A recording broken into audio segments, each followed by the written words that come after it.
celia, and that's what that purple patch is up there. And it's just, when you can't walk into it because there's too many bees. And down on the bottom right there, we have the wild bird seed mix, which not only feeds wild birds, but when you go into that, it's just buzzing and chirping away. We've also experimented a lot trying to introduce biodiversity into the field. So I've been growing companion crops for 8 years now. On the top left, we've got some vetch and rape. We've got, I've tried bottom left, we've got berseem clover, crimson clover. I've even left it till the end of the crop. You know, you can see it poking out through the obviously rape pods there. And one of the ones I've had most success with is the beans at the bottom right there. And we do get less flea beetle with the companion crops. The thing is, you don't go from masses of flea beetle to zero flea beetle, you get a bit less. So it does help, but of course you've got to stack all these things, and all these IPM measures, I think, you have to stack them on top, on top, on top, and then they might work, and then in a bad year they won't. I've experimented with companion cropping wheat with clovers as well. There's really good research where you can get less aphids, less BYDV when you've got the clover in the bottom of the wheat. I'm afraid so far I've either had too much clover and not enough wheat, or too much wheat and not enough clover. So if anyone can crack that, I'll be happy to find out how. We're also started experimenting. I like looking at the science behind these things, and there is some good research which has been replicated recently about companion trap crops. So you put a trap crop on the edge of your field. And here I've tried kale on the left there. I've tried mustard on the right there along the edge of my oilseed rape field. I've got turnip rape in the middle there. And again, the problem is the effect only goes out a certain way. So it does help. It does help. Your flea beetle they much prefer turnip rape, I can tell you. So they go into your turnip rape, but once you get to 10 meters, there's more flea beetle in your actual rape. And then as it goes out further and further. And I found out on a webinar today, in fact, you need, certainly in the pollen beetle research, you need about 10% of your fields to be trap crop. So not so practical. Right from the start, I mean, there's so many things you can do right from the start. Growing resistant varieties. So I got in early, and that does cost you, I think. That's fine. You know, I started growing Amelie oilseed rape, which is resistant to turnip yellows virus. Well, regardless of any spraying at all, my Amelie still yielded less than the other rapes I was growing at the time. But of course, it comes on, and now the Aspar and the Ambassador, and in fact, all the rapes on the AHDB list at the top yielding now are turnip yellows resistant. I've tried Amistar and Rafaela barleys, and I've tried a blend of them, and they don't need spraying and they yield less. So it's very frustrating. Wolverine I grew last year, had a bad year. That yielded less as well. The wheat that's resistant to BYDV. But perhaps I'm paying, and you know, you can pay, which is frustrating to me because you shouldn't. There should be a system where you're not paying to be IPM conscious. And I'm hoping that things like KWS Spheris, which is a new barley variety, will be up there with the better yielders. I put this picture in because you're wondering, well, does all this really make any difference? And this is the highest visual impact thing I can show you. And it's really very simple. This was my oilseed rape field last year in the trials with Syngenta. So you've got the ploughed plot on the left there, you've got a min-till in the middle, and you've got the direct drilled on the right. And, you know, I don't really need to say anything. It's just incredible. Now, I don't know how many people are ploughing for oilseed rape, probably not many, but it just shows that there really is, this is in the absence of any spraying for these pests at all. It just shows what an amazing difference it can make. And these are all, as you can see, alongside each other. So there's certainly something going on and something worth investigating. Talking of not spraying, I hadn't sprayed my wheat, haven't sprayed any insecticides on my wheat for 14 years. In that time, I've sprayed the peas once and oilseed rape once. And I really didn't want, when the neonicotinoids went, I was using deter seed treatment. When they went, I thought the last bloody thing I want to do is start spraying now, after all this time. So I used every support tool I could, and I know it takes time and it's tedious. And I also used trapping, and I trapped any aphids. Well, I thought I was trapping aphids. I spent 2 years trying to trap aphids in these yellow water things. Bearing in mind I'm drilling in the middle of October, I had 2 fields both years, and I've shown the results down the bottom there because I found 1 aphid. I sent them off to FERA, and FERA analysed them, and they found 1 aphid for me. So It cost me about 500 quid a year, so I've given up on that now. But it just goes to show, if I'd have just gone out and sprayed, this was all using the T-sum calculation, so spraying after there should be aphid or could be aphids present. If I'd just gone out and sprayed, I'd be wasting my time and killing all the beneficials. I did have a backup plan. These have slightly got jiggled about with the Kent Farming Conference thing up in the corner, but there are other things you can do, and there are other things we're looking at. I mean, there's incidental control. If you use something called orange oil as an adjuvant to go with your manganese in the autumn, for instance, it does dry out the aphids. It won't get the P aphids, I found, because they're tight held within the plant. But we've started this year with using silica, and we started putting silica down with the drill. We started spraying it on, and we've used different products this year, which have had a much better effect. We grew early planted oilseed rape and late planted oilseed rape this year to experiment. And in the middle of September even, we thought was late. It wasn't late enough. Still got hit by flea beetle, and they still left the larvae in the stems. But with the silica, it really seems to have hardened the stems up, and they're just not getting inside, and they're not killing off the hearts as we see it sometimes. And I think there's something called potassium silicate, which we're going to further look at. And it's all about keeping the plant healthy rather than seeing a problem and then killing it. I alluded to putting some of it down with the drill. This is all part, as you go through the Regen Ag kind of story, you'll have seen this probably on other people's farms, but we had fitted to our drill a system where you can put down liquid fertilizer. We started off with. Now we're putting down we're putting down bacteria basically. And you can put them down these tubes right down into the seed row. We've been brewing up these bacteria, so it's a quite moot point this year. Some of them are nitrogen fixing bacteria, some of them are P-solubilizing fixing bacteria, and the cheapest way to do it for literally a few pounds a hectare is to brew it up in an IBC, and you have an air pump in the bottom, just like you do in your fish pond, and then you can decant it out. We put it in the front of the tractor on the in the tank in the front, and then put it straight down in the seed. And we're just beginning to scratch the surface. We've been doing it for a few years, and so have many other people. But what you can do with this kind of technique is we're just beginning to scratch the surface of. Right, it's missing my last slide, frustratingly. My last slide. Well, I was going to leave you with a summary of all the results that they got from the Syngenta trials. And I just showed you the financial ones and a little bit of sustainability. But there's all kinds of benefits. You can go on the Syngenta website, you can get hold of me. It's amazed me. I never thought when I first went into Regen Ag, I was only doing it for the money, frankly. That's what I was in. I'd been working in a bank, and all I cared about was the bottom line. And it improved the bottom line, definitely. But we're getting all kinds of environmental benefits at the same time. Reduced fuel use, reduced nitrogen use, both highly moot points at the moment. So I'll leave you with a blank screen instead. Thank you.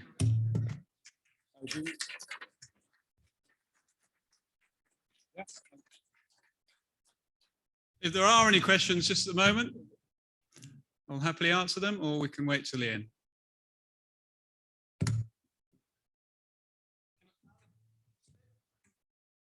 Sorry, can I use the microphone for people online?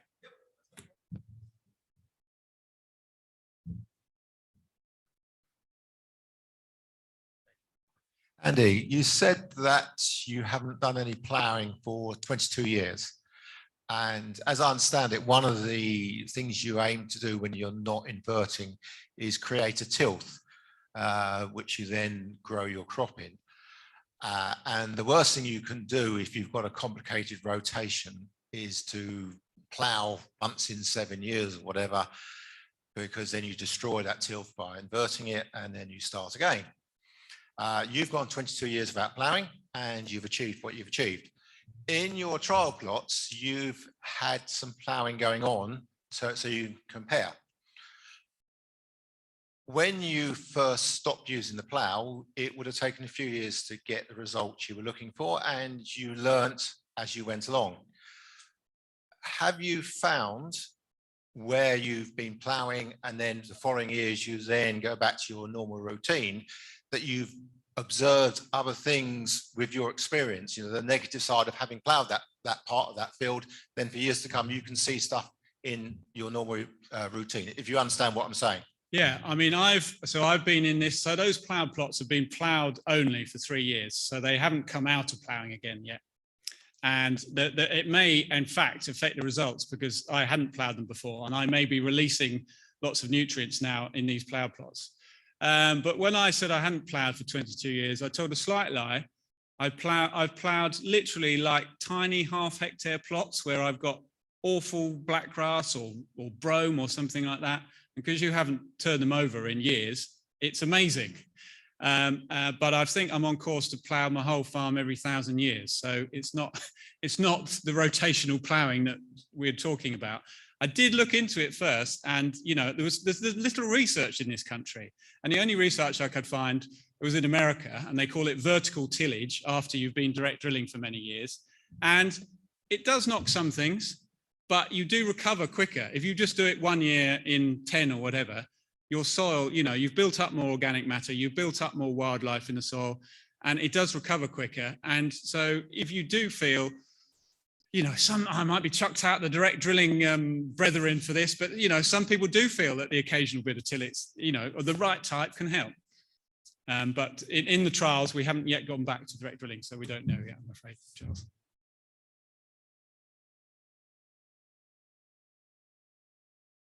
Okay.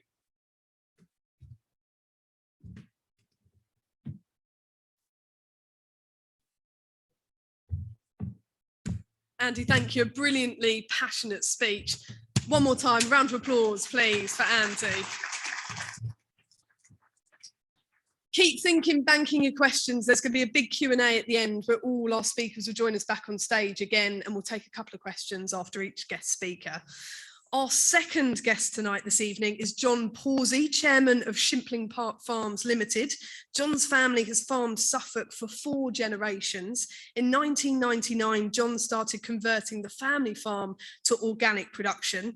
Now their aim is to use modern technology to control weeds, pests, diseases without the use of pesticides, build fertility naturally using legumes and green manures, keeping the soil in good heart for future generations. Welcome to the stage. Round of applause for John.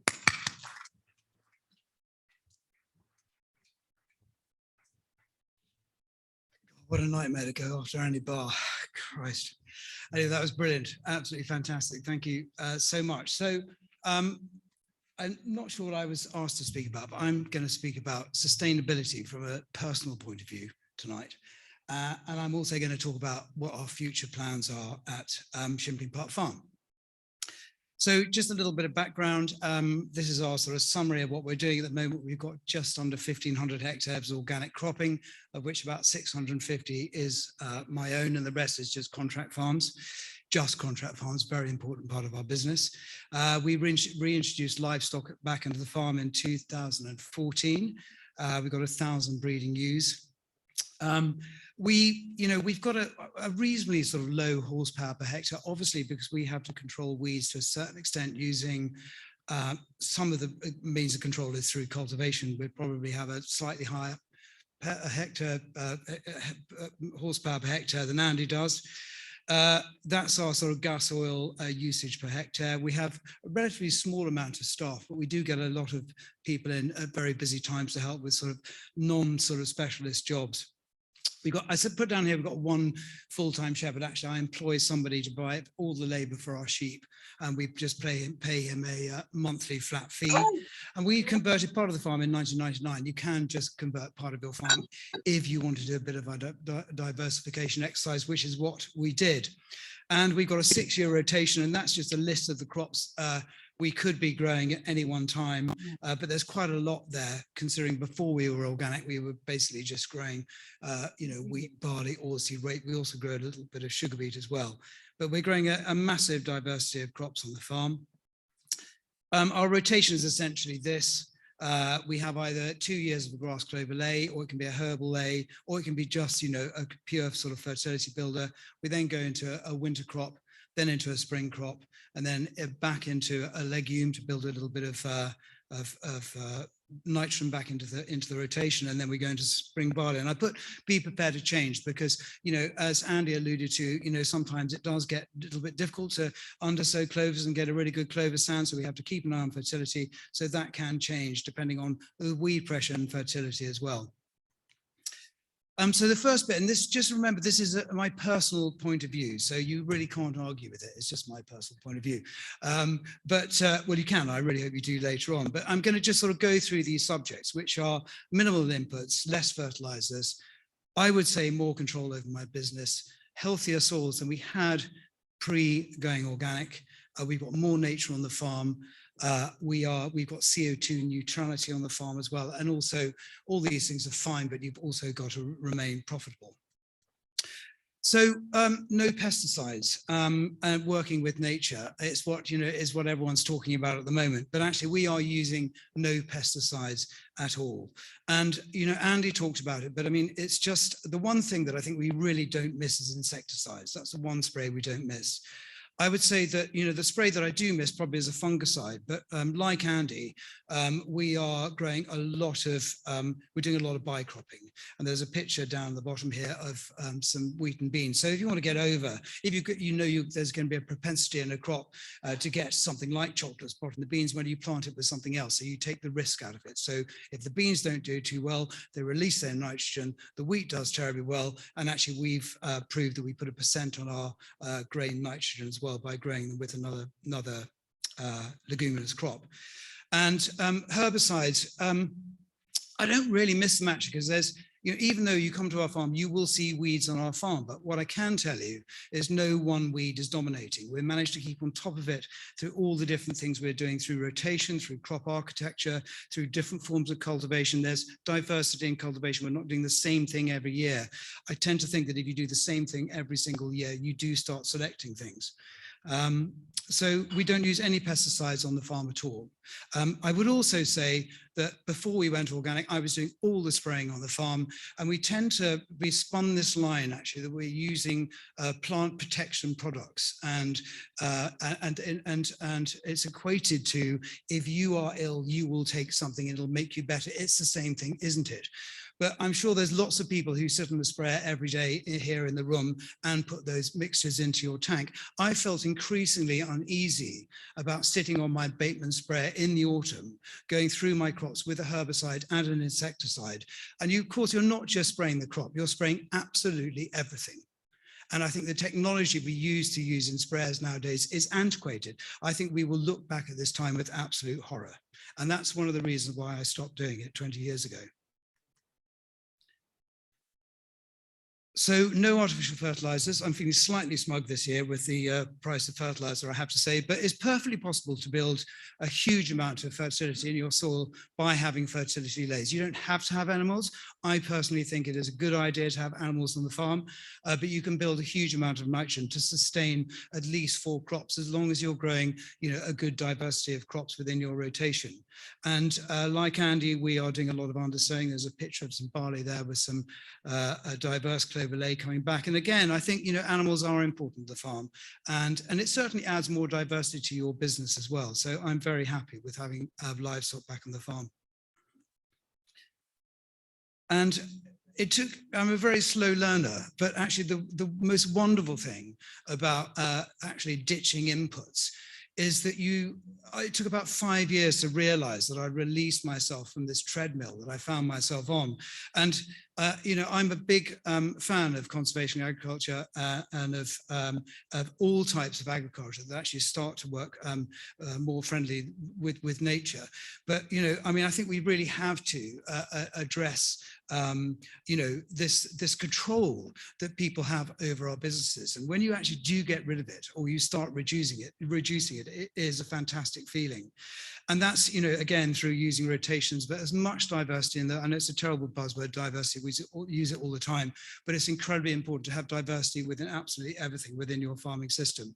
And, you know, crop architecture is a huge thing as far as we're concerned, because it allows us to clean up really weedy fields, to then allow us to grow crops that are less competitive, like cheer. I grew the first organic crop of cheer in the country. I claimed that I grew the first organic crop of oilseed rape until some Scottish farmer told me he'd been doing it for years, but which was really disappointing, and I didn't like him. But anyway, we did grow a crop of organic oilseed rape last year, which was really satisfying. And then if all else fails, as far as herbicides are concerned, then we do have the ability to inter-row hoe. And we use 3 types. We use the system chameleon, which is a machine that we import from Sweden, and we use that as an inter-row hoe. We also have a harrowcomb weeder, which I don't particularly like. It gets rid of a few broadleaf weeds when they're very small. And then we have our weed surfers, which are great for, it's actually surfing some blackgrass in this picture here, but actually they're really great for weeds that really stick high out of the crop, like charlock and like wild oats. So we do use that, and they're really helping us keep on top of these things. So obviously, to be sustainable, your soils have got to be improving. And this really shows, I'm not going to spend too much time on it, but our soil organic matter when we converted was 2.9%, and our average soil organic matter at the moment is about 5.5%. And to my mind, the majority of that has come through having lays back in the system. We're building a huge amount of soil organic matter through the lays, but also through cover crops as well. Yes, this really shows, actually, it's not very well laid out, but what I hope it shows is that you can see that through the rotation, the loss on ignition test, which is the test that we have used for a long period of time to measure soil organic matter, drops and raises as we go through different parts of the rotation. The Lodge Meadow bit on the end, which is 11.2%, is a bit of permanent pasture that hasn't been cultivated for a long time. But I think what it shows you is a rotation really working as it should do. So the other thing is incredibly important to us, and hearing Andy speak, I can hear that it's really important to him as well, is that getting nature back on our farms. And so we do lots of different surveys. The wonderful thing about doing surveys, first of all, I don't have enough time to do them, and I don't have the knowledge. But when you get people to go out and do surveys, and you get the list of stuff that you've got on your farm, and you get it back, then you can start looking it up. You can start listening to the bird song on an app. You can start recognizing it, and suddenly, in a very short period of time, you actually become an expert on the stuff that you've got on your farm and the stuff that's increasing in your farm. So just if you're not doing surveys, just go out and get some done. So this was a comparison to, this is a farm that we took on 5 or 6 years ago now, and we had a baseline survey done on their farm and compared it to our farm, having been farming for 20 years. So this was approximate farm to ours. And if you look at the amber and red breeding bird territories, on their farm they had 43, and we had 132, and on amber and red winter bird territories they had 25, we had 612. And a lot of that, and I think direct drilling actually is a big win as far as I'm concerned, as far as birds are concerned, because actually you leave all this fantastic overwintered feed on the ground, and we do it in the same when we are undersowing our stubbles and then we're waiting for the next clover lay to come up. But you know, and I think that, you know, having animals back on the farm certainly helps bird numbers as well. And so that was a really sort of, you know, good indicator to us that we had built up a huge amount of birds on the farm, not just numbers of birds, but numbers within those species as well. And butterfly surveys. So we found a small heath there. That's not a picture of a small heath, by the way. All the pictures on this have been taken by me on the farm. Botanical survey, it was just lists and lists and lists of arable weeds that we found on our farm. And what's really interesting is that, you know, we talk about putting all these bits and pieces around the edges of our fields. But actually, if you think about all the flowering species, as far as weeds that really don't interfere with yield are concerned, we are growing them across all our fields. We've got all these flowers happening across all our fields. It's not just happening around the edges. Dragonfly survey, we have a very small amount of water on the farm, and so actually to have 15 species, we just have farm ponds was a win. Pond surveys, in the bees and wasps survey, we've had the first ever fringeous nomad bee found on our farm, but that doesn't mean to say that they're not on my neighbour's farm. It just means that he's not doing surveys, and that's what we have to do as farmers. We've got to get out there, find out what we've got, and we've got to tell the people who say we haven't got them and tell them we have got them. So, and going lastly on the sustainability bit, we did our first carbon report in 2015, we updated in 2020, and we are claiming, and this is with a loss on ignition test, which is not the greatest test, I absolutely accept that, but it turns out that we are a carbon sink and not a carbon emitter. And lastly, I believe that we are more profitable farming in the way that we are, and in the way that our contract farmed area has increased by 45% over the last 5 years. We also get an additional income to those contracting services, because we are, instead of selling them herbicides and somebody else is getting the money, we are providing with inter-row hoeing and weeding services as well. I think that we've got a greater opportunity for growing more novel crops, which we have been doing that. Generally, I find that, compared to when we were farming non-organically, I think we've got a much stronger loyalty from our customer base, the people that we're selling and engaging with, selling our crops to. And I believe that we have more control over our business, because actually we are not relying on somebody else to sustain our system by buying in huge loads of inputs. So future plans. Of course, we are doing still quite a lot of cultivation. We haven't broken a lay with a plough for probably 8 or 9 years, but we're still using a relatively heavy bit of tillage to try and take our lays out. But generally, we are never doing anything, even if we're ploughing, we're never ploughing greater than 4 inches, and most of them are very light cultivations. But we can do better. This is just a picture of what it looks like after you've not ploughed, having broken a lay. And there's lots of turfs around and it doesn't look particularly nice, but actually we've got all the nutrients where we want them, which is in those top sort of 4 inches of the soil. So who's doing this sort of really great work? I mean, we have to consider actually with the loss of herbicides, what are we going to do actually if we use some of the key ones that we rely on at the moment? And these are quite old pictures, so but these people are pioneers as far as I'm concerned. So there's a chap called Ben Colchester, and we say that we can't do no-till with a crimper roller on a maritime climate, because everything is just growing all the time. We can't possibly kill it with a crimper roller, and how do you get it to anthesis anyway to be able to kill it? Ben Colchester farms on the west coast of Ireland. You can't get much more maritime than that, can you? And there's Ben's outfit. That's him crimping with his roller on the front, and it's triticale apparently and vetch. And you can see down at the bottom, it's all coming through. If you zoom in on that picture, there are 1 or 2 little docks in there. I speak to Ben regularly. He's still struggling with it, but he's still going. Andrew Wolf, who farms in Oxfordshire, and he has built his own crimper roller here, which looks like a piece of Chinese torture, and it vibrates like mad. I think it's probably the worst thing you can ever pull behind a tractor, but he's built it himself. He's trying. Talking about building things yourselves, the Groundswell is just the most fantastic event to go to, and you must go. My only problem with it this year is that it's just so full of shiny machinery. At the end of they should have a section where people are building their own stuff and they're finding these solutions themselves. I met a farmer who was he said, I'll never be able to do this no-till stuff because the machinery is so expensive. You don't have to spend a lot of money, and you should be making a lot of it yourself as well. And that's exactly what Andrew's been doing. And then, of course, we've got the fantastic James Alexander from Prime West. And this was him at the second Groundswell with the crimper roller.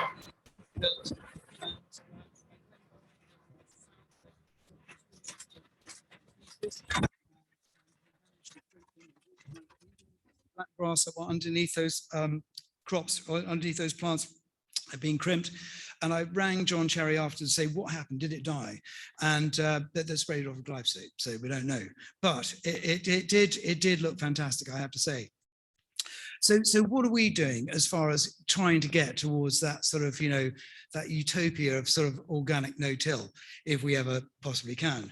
And so at the moment, this is what we're doing. We're planting our crop in 120 millimeter rows, and we're hoeing in between them at around about 120 millimeters.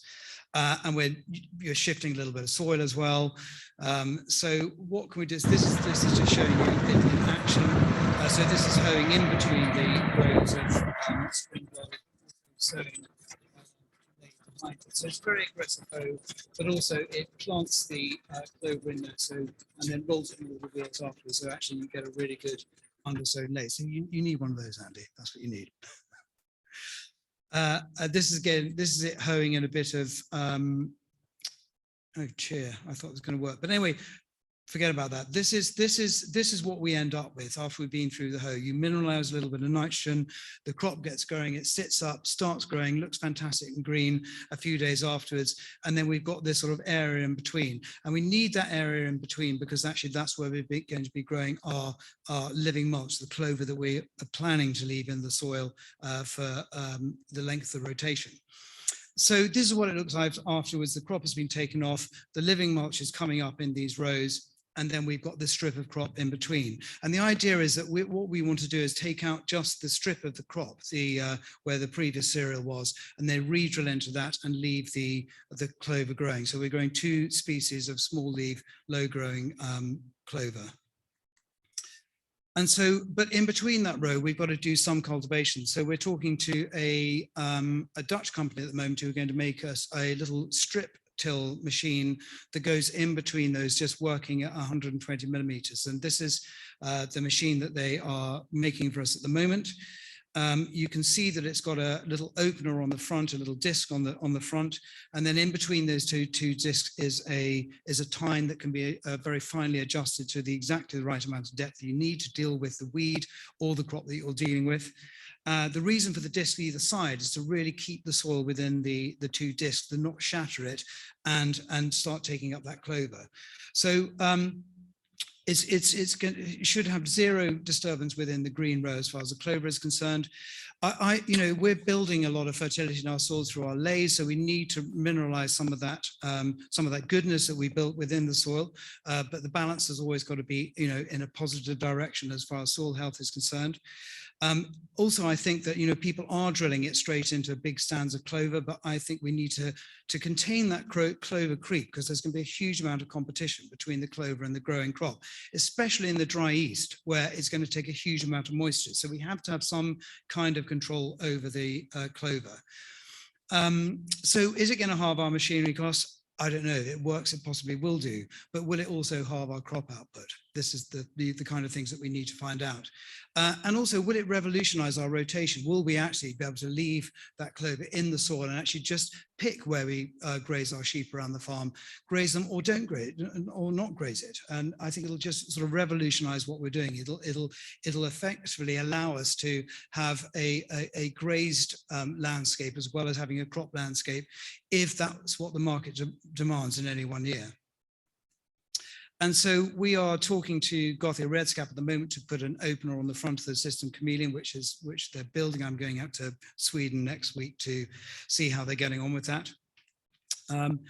So that's what we're doing. And I don't know if anybody follows Nick Padwick, but at Wild Ken Hill, who's doing this amazing work on the west coast of Norfolk. But he's doing what we're doing to a certain extent, but he's doing it with a French machine, which is a strip till cultivator. I'm just going to play this so you can see it. So this is a French machine, it's a carry, and it also is very precise in the way that you see the undisturbed rows of the living mulch as this machine goes through it. And I'm not sure actually about this mulch, because there's quite a lot of stuff in there. You can see a little bit of samphire in there and a little bit of alfalfa as well, which is going to really compete with the crop. But I think they're right at the beginning, they're just deciding what they're going to do. And then he's got no intention of bringing any livestock back into his farm, so he's got to control that stuff, especially things like the lucerne. And so they've built this mowing system. So they're going to, rather than put animals on, they're going to mow these suppressor. So what I would suggest is that the crop will get to a stage of the process 32, 33, close over the canopy, and then it's going to keep that clover. But who knows if it's going to work? But the fact is, like people like James Alexander and Ben Colchester, these people are pioneering this stuff. I think it's absolutely fantastic. So do follow them and find out what they're doing. The only thing that's slightly what we intend to do is they still plant their wheat in a very narrow row in between the rows, but we're going to broadcast in a band to make sure that that row is filled and the crop can compete with weeds. So, you know, organic no-till, I think it is possible. But again, I come back to the point that I made earlier on. I think that if you, you know, simple systems, even though they're very attractive and they usually cost us less money, simple systems usually let themselves open to something dominating, and that's my worry about it. And you know, there's and I think Andy, you talked about, you know, brome, and there is a brome, and you'll know which one it is, that actually if you always leave it on the surface, it always does terribly well. And the only way non-chemically to deal with it actually is to bury it. So I think we shouldn't be absolutely wedded to these things, and I'm glad that, you know, Andy is saying, look, you know, there are some things we're going to go in there, we're going to do some remedial action. And I think that that is the key, is that we've just got to judge everything, you know, as it sort of comes along and make the right decisions. So finally, future plans, you know, building natural capital. There was a really great talk done by the head of the Duchy farms at Groundswell this year, and what they're engaging with their tenants, and there's going to be in something for the tenants as well as the landlord in the system, but they're engaging with their tenants to try and get them to map all their natural capital on the farm. So it's about mapping your hedges and using software to understand, actually, if you expand your hedges by 2 meters on each side, or you build it up by, you know, 5 meters or whatever it might be, actually, what does that mean in terms of carbon? You know, taking, you know, really measuring all those rough bits of grass, or taking bits out of production and measuring those rough bits of grass, and then understanding, if you expand those areas, what does it mean in terms of building more soil organic matter? And I think that, you know, it's something that everyone's waiting to see what they're going to do with this sort of carbon credit situation. But the one thing that we can do at the moment is really understand what our natural capital is as far as terms of carbon is on our farms. We'll also start doing surveys to understand, you know, what wildlife we have. Actually, what do we have? We need to start quantifying it, and we can start doing that. So when the market opens up, we know which way we're going to go. We're going to be armed with the right information. So that's going to be an important bit of work as far as we're concerned from this winter onwards. I think that's it. Thank you very much.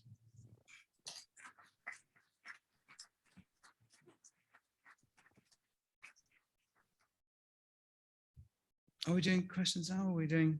Yeah, we have time for a couple. Yes. Just interested in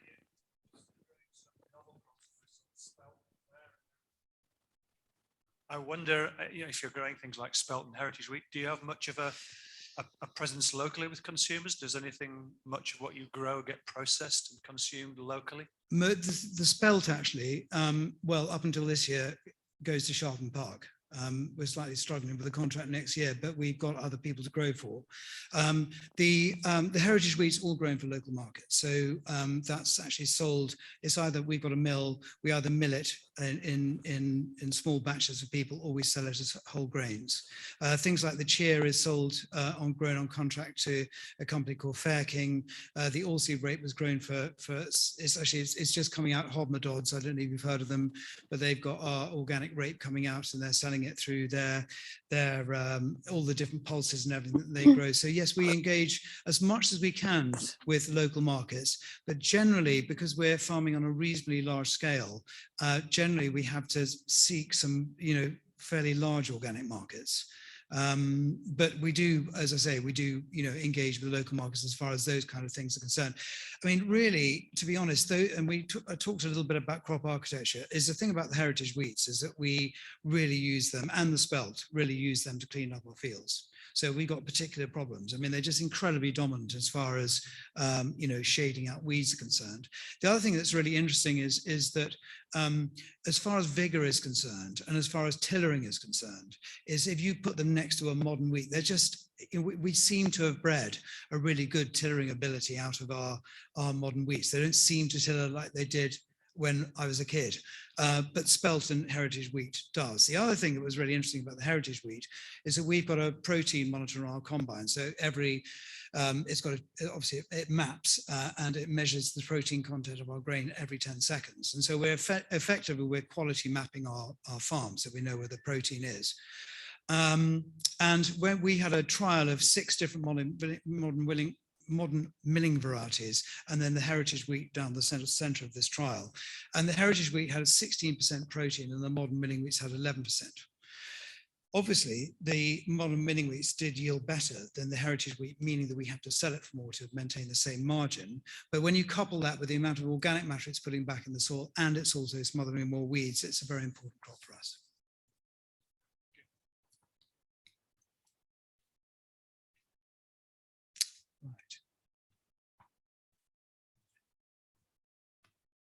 Okay. Thanks, John. Another round of applause, please, for John. Fantastic talk. Absolutely fascinating. Loving the videography as well. We're going to take a short break now, so grab your coffee, refreshments, toilet break. Come back in about 5 minutes for plenty more inspiring talks on the way. We'll see you then.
Ladies and gentlemen, we would like to reconvene shortly. If you could begin to make sure your coffee and tea cups are full and make your way back to your tables, we will be very grateful. Thank you.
And so, ladies and gentlemen, we'd like to continue now. Could you please return to your seats for us? Thank you.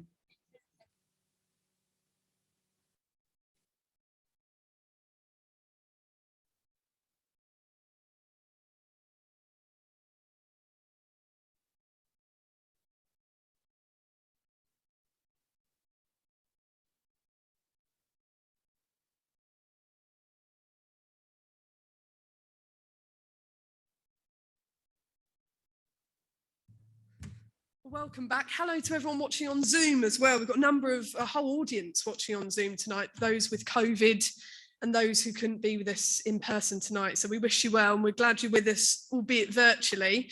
Our next speaker tonight, our third speaker of the evening, we'd like to welcome to the stage Grace O'Dwyer, Regional Agriculture Director for Hsbc. Following her Masters in Crop Protection, Grace has 25 years working alongside food and farming businesses, working for agribusiness Syngenta, the NFU, Food Safety Business, NSF, and now HSBC Bank UK PLC. Grace joined HSBC activities in 2017 to work within a well-established agricultural team across the UK, and she leads the HSBC activities in the agriculture section in the south of England. Please welcome to the stage, Grace.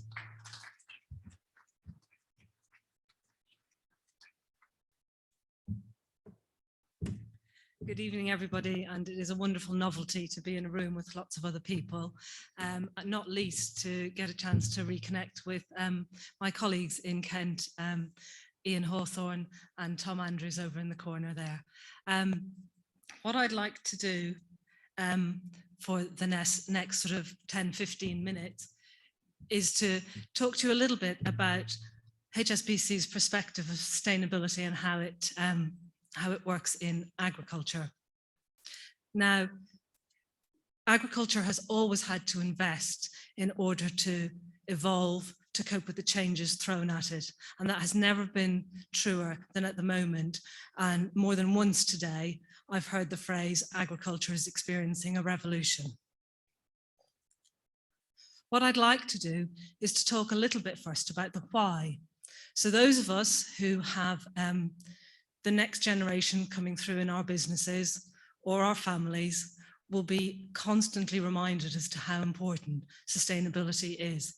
And I think when John alluded to the fact that sustainability can have a personal definition for us, it reminded me of a colleague of mine who described it as it's about ensuring that we create and maintain a healthy planet for future generations. And that sort of definition definitely resonated with me. But all of that does mean that sustainability is everybody's business. So I'd like to spend a couple of minutes just talking about that why. And it starts, as in this jigsaw in the center, with our strategy. And it doesn't matter whether you're a multinational corporate bank or you're a family farm in Kent.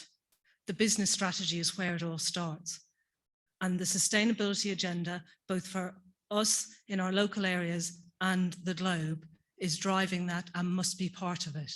We need to be able to demonstrate our sustainability credentials through our own business, our supply chains, our wider stakeholders. That in its own presents opportunities and risks. Now in this room, I don't need to talk about the risks of climate change. If we look past the last 2 or 3 years, whether it's floods or droughts, or the increasing unpredictability of nature itself, we all know what that means. However, it also presents opportunities, and both Andy and John alluded to some of those opportunities, whether they're things like carbon credits or how we approach government schemes. There are definitely opportunities for businesses to evolve. Regulation is going to continue to evolve too, whether it's the Environment Act, the Agriculture Act, the Drive for Clean Air, the Drive for Clean Water, Water Framework Directive, the list is endless. And it's also where there are some opportunities again. But sustainability will drive that regulatory agenda, and we in our businesses need to be able to manage that. We can't forget about the consumer, and our supply chains will continue to use sustainability as a metric to look at who the best performers are. It will not just be about financial, it will not just be about technical. It's about how we can answer those challenges. And let's not forget about target net zero. We're in the UK, the first major economy to put a target in law for 2050, swiftly followed and in sequence by a number of retailers and also our farmers' unions laying down the gauntlet. And those target dates are not when we start now. So I think that's one thing I would like to say. There's probably 3 things to bring out in the next few minutes. One is that if we collaborate together with our supply chains and work with the challenges, if we take action now rather than waiting till the end, but also if we are optimistic about our ability in agriculture to deliver, I think then this why is something that a challenge we can rise to. Talking about collaboration, one of the things HSBC does quite a lot is work with other partners. When it comes to the topic of sustainability, we are not the experts. We will engage with many other players. And one of the pieces of work I want to touch on is a report that University College London, their Institute for Sustainable Resources were commissioned to deliver for us. This is quite a comprehensive report, and I am not proposing to go through it in a huge amount of detail, but I would like to pull out two aspects. One is that what they found, and then in my next slide, it will be how farms are handling the challenges. So in terms of the work that UCL conducted, what they actually did was they talked to a huge number of experts, significant number of whom were farmers already looking at how the journey towards net zero was going to impact their businesses. There's 3 strategies and approaches that came out very strongly in this report. The first one was the importance of improving farm productivity and efficiency as farms looked at walking towards net zero.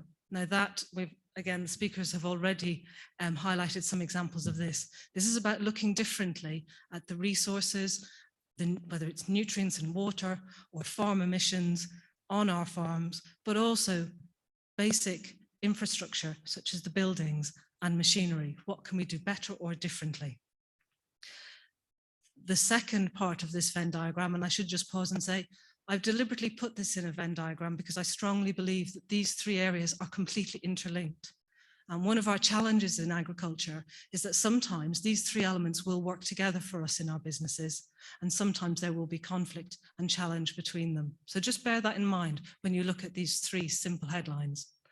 The second element is planting trees, restoring habitats, and soil. This is very much about conserving what we have already got and not depleting it. The final element was renewable energy and bioenergy. And this is a journey agriculture has been going on and shifting across for a number of years, both in terms of the opportunities of renewable energy and what that can do as a diversification, but also bioenergy, bringing crop diversification and other opportunities.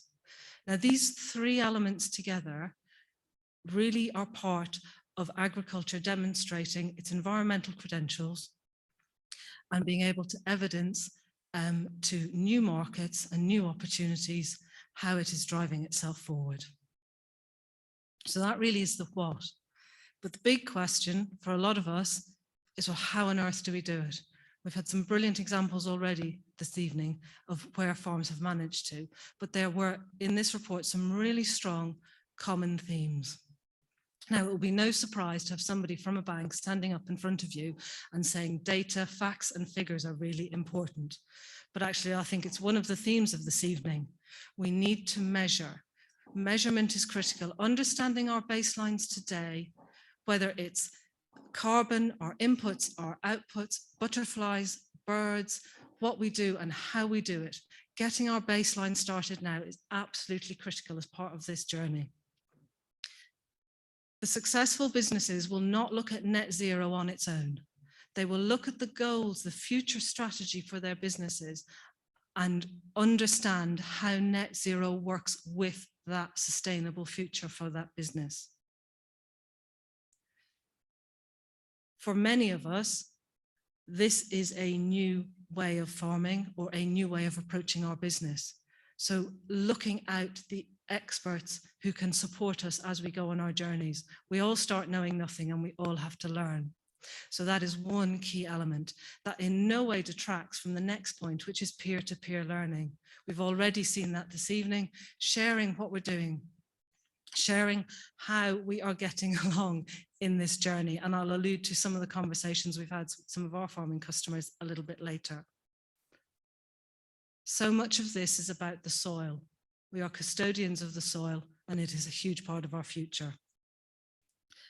I was delighted to hear that trial and error is part and parcel of regen agriculture. We shouldn't be afraid to fail.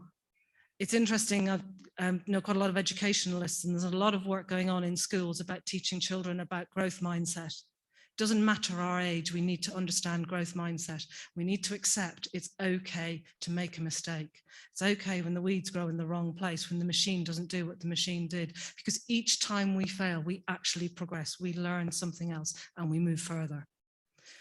We shouldn't underestimate change and what it will do. Farming has a reputation, certainly in my experience, with the farmers I deal with, resilience and persistence and stubbornness are all assets that will help us drive this change through. And it's working with nature. I love some of the pictures and some of the examples, John, in your example. Nature will come back. Nature is there already. We probably just haven't counted it yet. It probably is already there. The right technology in the right hands will be part of the solution. And do not underestimate that last point. Sustainability will not be done to farmers. Farmers will take it forward. The amount of innovation we see as a bank in terms of where our farming customers are taking the challenge of sustainability is truly humbling. There is so much innovation going on, so much pushing the boundaries. It doesn't matter whether you've been farming for 2 years or 20 years, or your family's been on that farm for 200 years.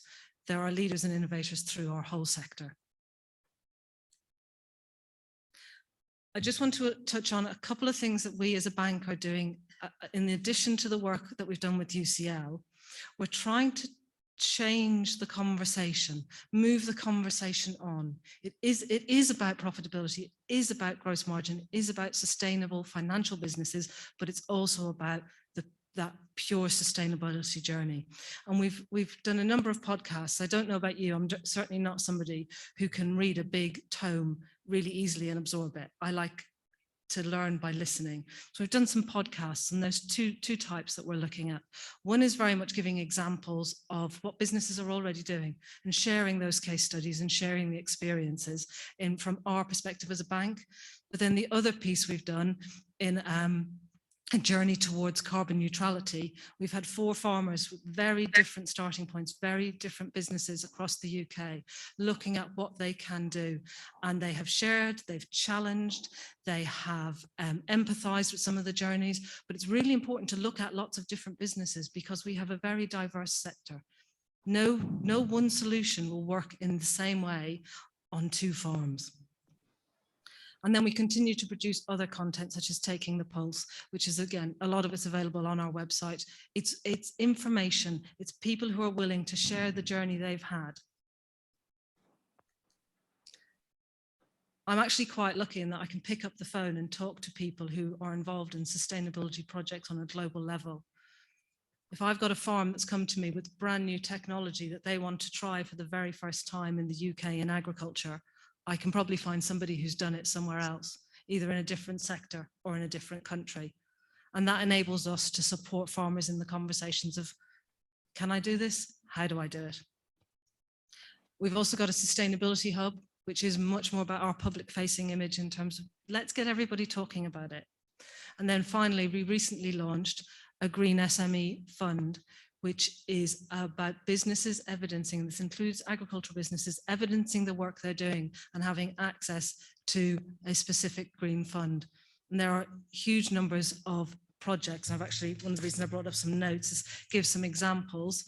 It could be sustainable farming, it could be conservation, it could be pollution prevention, it could be restoring buildings, it could be green technology. But it is a very, very user-friendly piece of the website, but similarly, we're very happy to talk to you if you want to understand how you could benchmark projects you're thinking about as to whether they're actually green. Do they meet the criteria? And how can you evidence that? Because sometimes that's the challenge. You think you're doing the right thing, but can you evidence it? And what are the sort of criteria that your stakeholders across your supply chains are going to start to want to see? So that's really all I've got on that this evening. There's a lot of content in there. There's a huge amount of information. I think I would encourage all farmers to talk to each other and seek out that information. We're all at the beginning of this journey. Some of us are a little bit further ahead, but there's still a long way to go. I think it's through collaboration.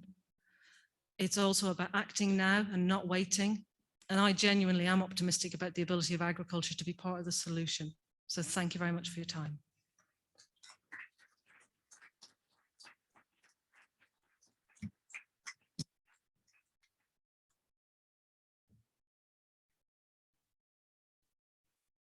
We have time for a question now, if anyone wants to ask one. If not, we'll say thank you very much. I'll risk the steps.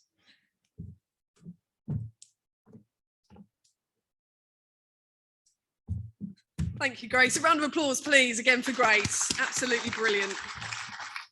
A reminder that we have got a big Q&A at the end when all our guests are going to be joining us on stage, so please bank your questions. Also, if you're listening on Zoom, watching on Zoom, you can just message them, type them into the message box, which is absolutely brilliant. It's actually kicking off a bit on the Zoom message box at the minute, so please keep them farming related. We've had some rowdy questions coming in already. Not sure why we've also got a fireworks display happening behind us in the middle of January either. But anyway, now to introduce our fourth speaker, Katy O'Neill, who's a partnerships director for RIFT R&D. Katy brings 20 years of experience and expertise in sales, in business development, account management, having worked in a number of diverse and complex industries. She's appreciative of the flexibility required to forge long-standing collaborative partnerships. Katy will be talking about the R&D scheme, what qualifies, the process, and how it can benefit your business. Please welcome to the stage, Katy.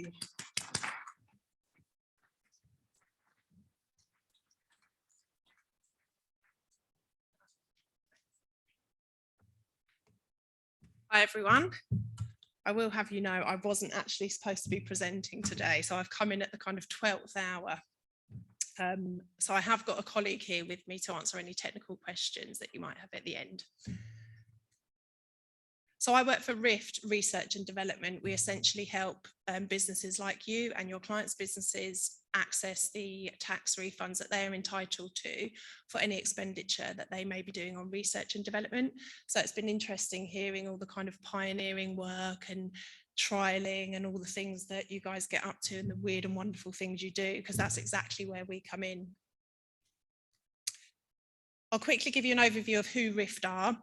Some of you know us. I know some of you in the room and some of you don't.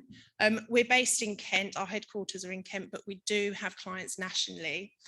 We have an experienced team that deal with tax refunds in both in R&D and other areas.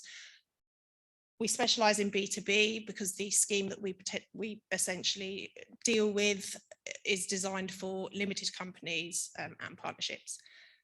We have an 80% customer retention rate. So generally, once you guys use us, you are happy with the tax returns that we can assist you in getting and you stay with us. We've identified over 149 million in R&D tax expenditure. Now, a lot of the times we speak to you, you might not know that you're actually entitled to R&D tax credits. So that's exactly why these conversations are useful, because what you might classify as your day-to-day job and what you do on a day-to-day basis, actually, we would say, well, that's research and development. Let's talk to you about that. We're a family-run business, so we experience some of the challenges that you running farms and your families face. And we have our other divisions. So what is R&D tax relief? I have seen this presentation twice, by the way, so I'm reading through it. So the scheme is designed to help you access credit you're entitled to for the last 2 years. So we can essentially help you do a claim for the last 2 years. It can be taken as future tax relief or as tax credits. It enables your business to claim back a proportion of your R&D expenditure. And I'll talk to you a bit about what that proportion is later. It recognises problem solving and improvement as innovation. I'm in the middle of crisis intervention training and I clearly have more to learn. So I just touched on who can make a claim. The scheme is designed for incorporated limited companies. They're eligible for UK corporation tax. It's also designed for large companies and SMEs. The company must be a going concern. Will they call that? Can you tell us the situation? And it's also designed for loss-making and pre-revenue companies that can also claim. Go back to the terminal with it still inside. So what costs can you claim? Upset, not crazy. Qualifying expenditure is generally wages and contractors, software, consumables, prototypes. There are some outsourcing costs that you can claim to if you're outsourcing some of your research work and bringing people in to assist you with that. And then there's some information about what's exempt, but we don't focus on that. So how much can you get back? The Ardex scheme which is for large companies, the benefit is 13% of qualifying costs. The average SME benefit is 25% of qualifying costs, but the SME benefit actually goes up to 33% of qualifying costs. So you can get up to 33% of any qualifying cost back. The average claim is about £54,000. So the greyest area of our business, what is R&D? What qualifies? What activity am I doing that can be called R&D, and what will be eligible to put into an R&D report to get you what the money you're entitled to? So if you've been faced with technical problems or challenges and you've overcome those challenges, there would be an element of R&D involved in that. And essentially that's the conversation that we want to be having with you, because we know you are doing it so much in this industry. If you've had some trial and error projects, which again, Denise touched on, happening a lot in this industry, you're trialing things, you're trialing new ways of doing things, new processes, looking at new products, pioneering work, that's the work that would be eligible for this scheme. If you've needed specialist and expert advice and brain power, so you've had to call on other people for the advice that you need to overcome the projects that you're looking at. And generally, if you've gained new knowledge for your sector, going back to the pioneering piece, have those conversations with us and we can talk to you about what cost that's had to your business. Is agriculture an innovative industry? I speak to lots of people on a daily basis that are just doing their job. They're just doing their bit and they're improving their business. But it's only when they speak to a company like us that they say, those small steps, those small things that we were doing, that is R&D, that's research and development. Not so much for the larger businesses, but certainly for the smaller family-run businesses who are growing and increasing their sustainable practice. So there's a few examples of the kind of things that we discuss with you when we start doing your claim. So examples of qualifying projects, as I go back to it all the time, people say, well, I'm just doing my job. I'm just looking at doing this. I'm looking at improving that. And these are the things I'm doing.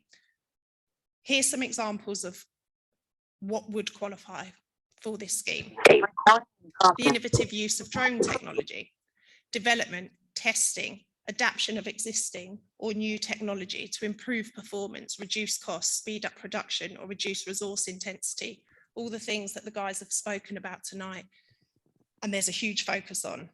The use of sensors in new, improved, enhanced ways. Testing and introduction of new techniques for improving yield and reducing waste. For example, light and heat control. The use of automated irrigation in a new or improved way, or to enable the introduction of new products to market. Overcoming design mistakes or omissions, going back to what Denise said, making mistakes and overcoming them. That involves research and development. That involves funding. That involves money that you're spending that you need to have those conversations with us about. Introduction of new agricultural products to the market, relying on specific technical specifications. Bespoke designs for one-off builds, including visitor attractions or recreational and leisure facilities. Things that you're doing on your land that might not just necessarily be about the farming side. Intelligent software analysis for pest and disease prediction, soil management, and other involved analytical tasks. Utilising a lot in a way that's not considered before. Things that you guys are doing day in, day out, that your clients are doing day in, day out. Their accountants may or may not have advised them about the scheme. Some do, some don't. We work very closely with accountants. Some of them give us the R&D claim to do because we specialise in R&D claims. So we generally can maximise that for the client. Failed or incomplete projects, again, things that are happening all the time. The project doesn't have to be successful. If you or your clients have projects that they've trialed and error. They've got trial and error. They've tried things time and time again. They keep trying things. We can work with them through those projects to advise them on what they should be keeping a record of throughout those projects that we would essentially look for when we come to do our report. And then examples of some incomplete projects, not financially viable, couldn't better the existing, just wasn't successful, it's too difficult to resolve. It's ongoing, it's unresolved. Grant funding. So we know that grant funding is huge in this industry, and we work with a lot of people that are assisting businesses like yours and your clients accessing grants. We can still work with companies and organisations that have access grants. It is classified as state aid, but the R&D tax relief scheme does still have viable options for you to be able to tap into it.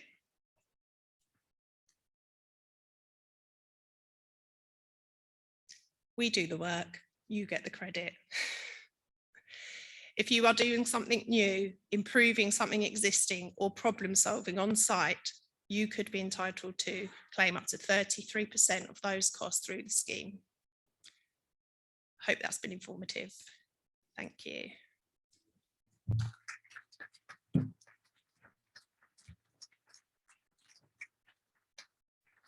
Any questions? No? I saw this one go up first. No, sorry, Katie. Sorry, over here. Oh, sorry, hello. The first time I started getting involved in R&D tax credits, it was very much about having to be a limited company. In farming, we have lots of farming partnerships, family trusts, and other setups that run our businesses. Is this still just limited to a limited company? Yes, the scheme is designed for limited companies at this time, but we are constantly working with HMRC and looking at the changes so that people that are innovating and are doing, things to make things more sustainable can also access the scheme. So things may change, but at the moment it is designed for limited companies, which we see primarily in obviously the agri-tech sector and some farming families that are creating products or perhaps going into the retail side of things or increasing the size of their business are kind of cottoning onto it and becoming limited. But we understand that some of them don't for obvious reasons. So, any other questions? Can I just ask about the financial model you use with your clients? Sorry. If you're going back retrospectively to help somebody make a claim, are you doing that on a percentage base, on a risk base, or is the client typically paying you just for your professional service on a flat rate? I mean, so are you asking about what we charge or how long we go back? Is the model one where, well, clearly you're going back and looking at the history and potentially releasing money that your client wasn't aware of? Is that done on a percentage basis, a risk-based basis, or your client laying out money for the professional service regardless of the outcome? Yeah, so essentially the way that the scheme works is that we would look at the spend on research and development for for 2 historical years. We will then do a report that gets sent to HMRC that will justify the amount of return that we anticipate you will get. RIFT as a business, obviously we do charge for that. We take a % of the benefit to you. So there's no one flat fee. It's comparable to the benefit that you receive.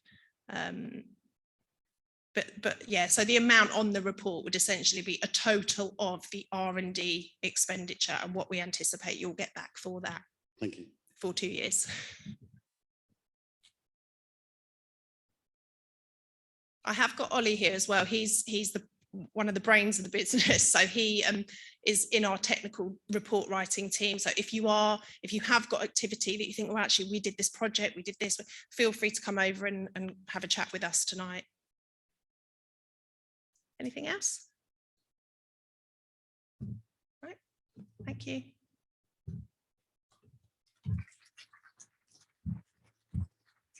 Round of applause for Katie, and thank you again for stepping in last minute. I know how much pressure that can be.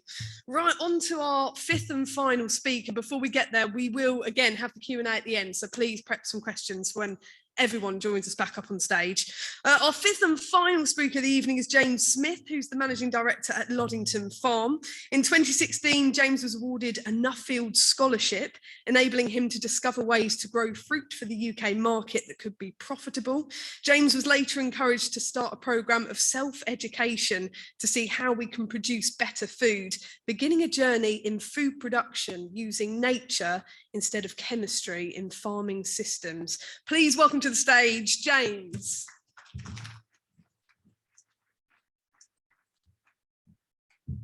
Thank you very much, and good evening, everybody. It was interesting to see that I was up here to go last, so I thought that was quite useful because I can now throw away the presentation I'd planned and try and fill up some of the gaps. Yeah, so I did. Let's see what we've got up here. There we are. Yeah, so I was awarded a Nuffield Scholarship in 2016, and I kind of did it because I thought I should, and then came up with a topic to work out what I could go and study. And it was really what I was trying to do, was to see how I could become more profitable, or profitable, as opposed to loss making, as a medium-sized fruit growing business supplying the UK retailers. There's a chap over there knows about finances. He's grinning from ear to ear because he's seen some of this in detail a few years back. And so I went off around various countries having a look at seeing how we could do things better.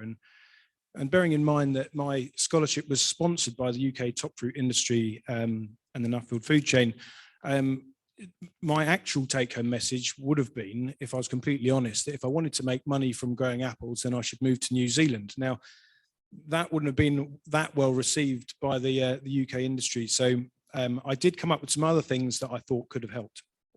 As part of my Nuffield journey, I met a very good friend of mine, Ben Taylor Davis. And together we've started recording some podcasts. We've done 4 so far. It's called Farming for Change. And it's really just having a look at some of the stuff that Andy and John have been talking about, and really how that applies to any sector within the farming industry. 2 days ago, I saw on Facebook, Ben was the keynote speaker at No-Till 2022 in Kansas, Wichita. I don't know, I think Detling in Kent is a pretty close run thing, so we're not competitive between us, but there we are. We're both talking to people about farming and with a regenerative bent, I suppose.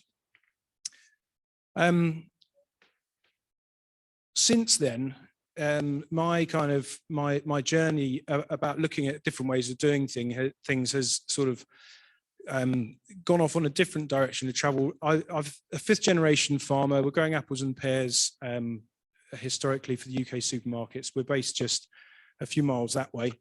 And for a long time, really just sort of caught up in this perpetual farming cycle, as so many people are doing, just trying to do things better, trying to gain efficiencies and economies of scale and so on and so forth. But more recently, and since my Nuffield and going on this journey of sort of self-education, I suppose I've gone from making small changes on our farm in the way that I do things to making some really massive changes because I've changed the way I see things.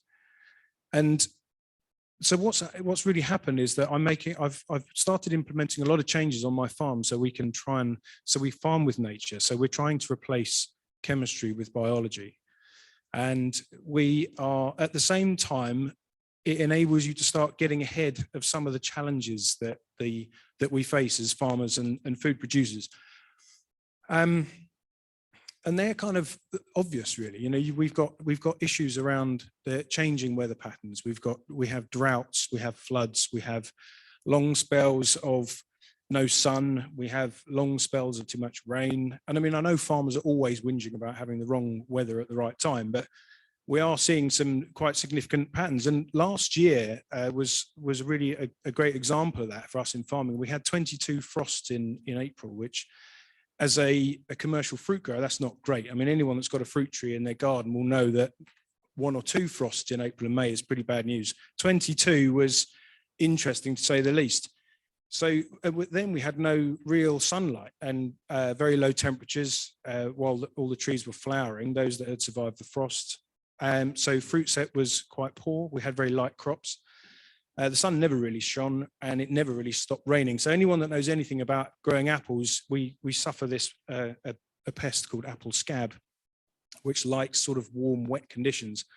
And we normally talk about having scab infection periods, which are normally, you know, a few hours long or a day long or whatever. In 2021, it was about 3 months long, and it was incredibly difficult to control scab. So even when you're trying to do the right thing in farming, Mother Nature still doesn't necessarily always have your back, and we have ongoing challenges. We also have issues around the availability of plant protection products, as they've been referred to earlier. Generally, they're biocides and do more harm than good, but we have become incredibly reliant on them because of the way our farming systems have developed. Public perception of us as an industry is also a major challenge, because we're seeing this at the moment with the call for the entire country to be rewilded, largely because pop stars want to offset flying around the world to play music shows by supposedly rewilding the country and doing the planet some good. And then we have human health, and we are custodians of the soil, as was mentioned earlier on. But by very definition, being human, as in humus, you know, we actually come from the soil, and human health is entirely dependent and driven by the quality of our food, which is entirely governed and driven by the health and the condition of our soil. Before I did my Nuffield Scholarship, I met a chap called Graham Sate, and some of you have probably heard of him, and another chap he works with called Joel Williams. And they do quite a bit of work, and they do workshops and train agronomists and talk to farmers all around the world. And they really look at the link between soil health, plant health, animal health, and ultimately human health. And it was after talking to Graham Sate in a meeting, ironically at Tesco's headquarters, when I was part of their sustainable farming group, which appears to have fallen by the wayside. But and I went into that meeting at the time, you know, really kind of thinking I was going to exit the industry. Someone that's fortunate enough to be a member of a farming family in Kent.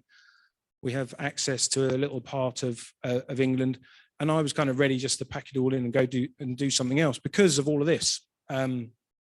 Increasing costs, that's not increasing farm profitability, by the way, because that's obviously not a challenge.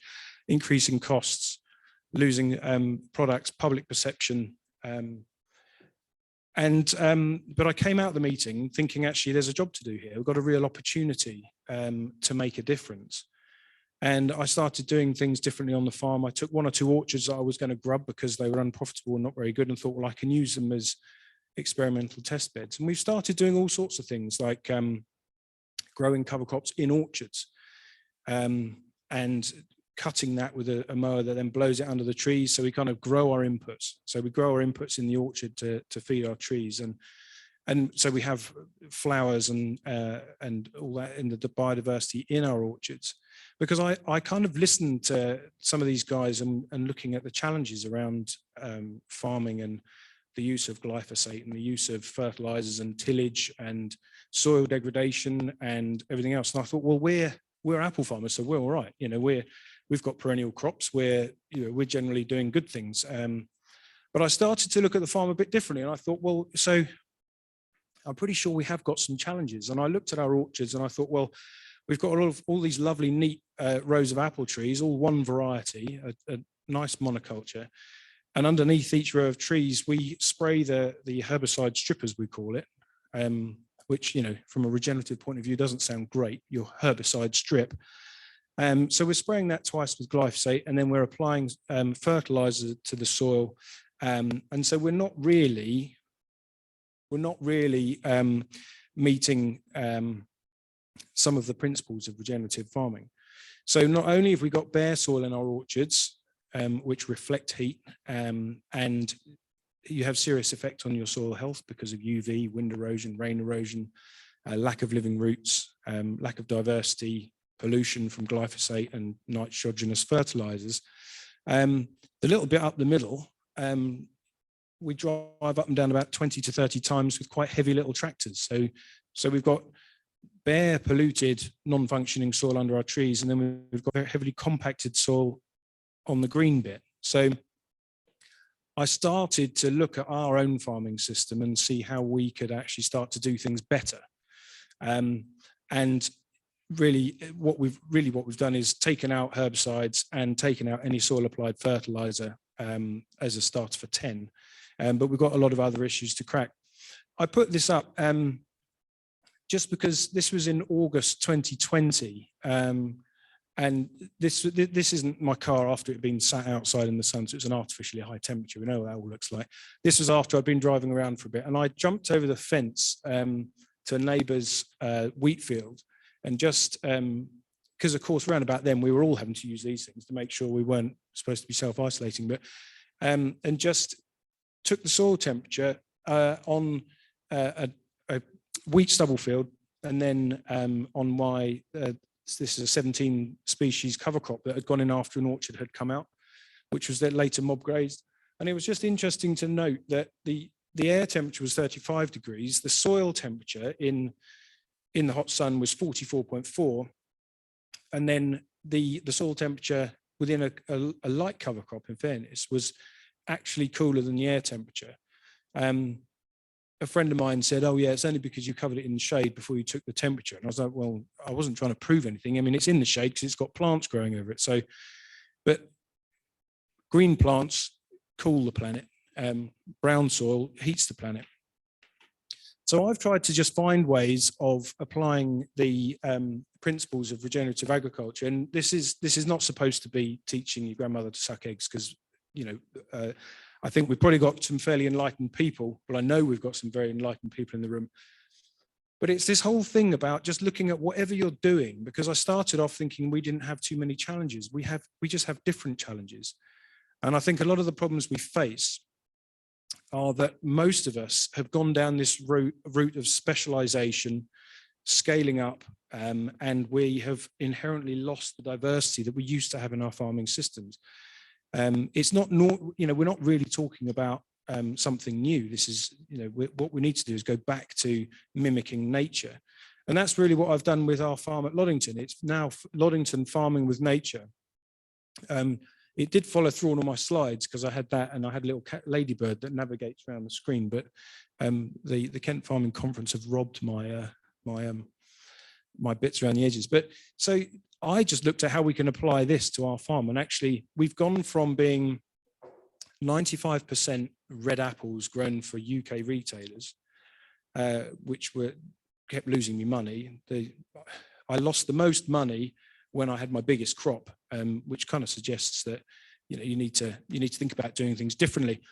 And so in one of the orchards that I was going to grub, in 2020, I spent more money on books around farming and doing things differently than I did on chemical inputs. And the orchard is still there today, and it's still my experimental test bed. The problem we have in perennial cropping, of course, is when you've spent £30,000 a hectare on a new orchard, it's very difficult to get too clever with it. What's quite nice about annual cropping systems is that things can go wrong, and it can be very challenging, but you can also change them quite quickly. So what I'm trying to do is retrofit systems in to that. And from a kind of like an R&D point of view, when you get rid of herbicide and you decide to get a mechanical strimmer on the back of a tractor, and you drive into your orchard, or well, one of your farm workers does, well, with me walking behind, what you then realize is that when you put all your orchards in, you put your irrigation drip line too low, and the machine goes in, and the first thing it does is grabs your irrigation drip line and smashes it all to pieces. So it's not always just as simple as throwing one thing out and changing tack. You know, it's actually quite a complicated process for us to make some of these changes. But we have done that. And I just feel that what I'm trying to do is I'm trying to produce nutrient-dense food to sell to consumers. So I can hand on heart say, what I'm selling you as a farmer and a food producer is not only good for you, but it's been good for the planet. It's been good for the people that work for me. And it is actually helping drive a positive change in everything we're doing. On the previous slide, previous two slides, you know, the picture of the broccoli is the eating 5 a day and all that sort of thing is brilliant. It's better to eat fruit and veg than it is to eat ultra processed foods. But there is a massive issue in the biological quality of most of our food, that if you're enlightened enough to grow your own food in your own vegetable garden, you're probably getting some of the best food and produce that you can. But broccoli grown in a heavily impoverished soil that's supported by nitrogenous fertilizers and chemical inputs is not actually going to be that good for you, because it doesn't have the nutritional density that comes from a healthy soil. And so for me, I've been prepared to say, you know, I can see what's wrong with the way we farm, and I've been prepared to say, how can we put it right? Last year, I had a near enough crop failure. It wasn't a great year to draw baselines last year because we had such terrible issues with the weather and everything else.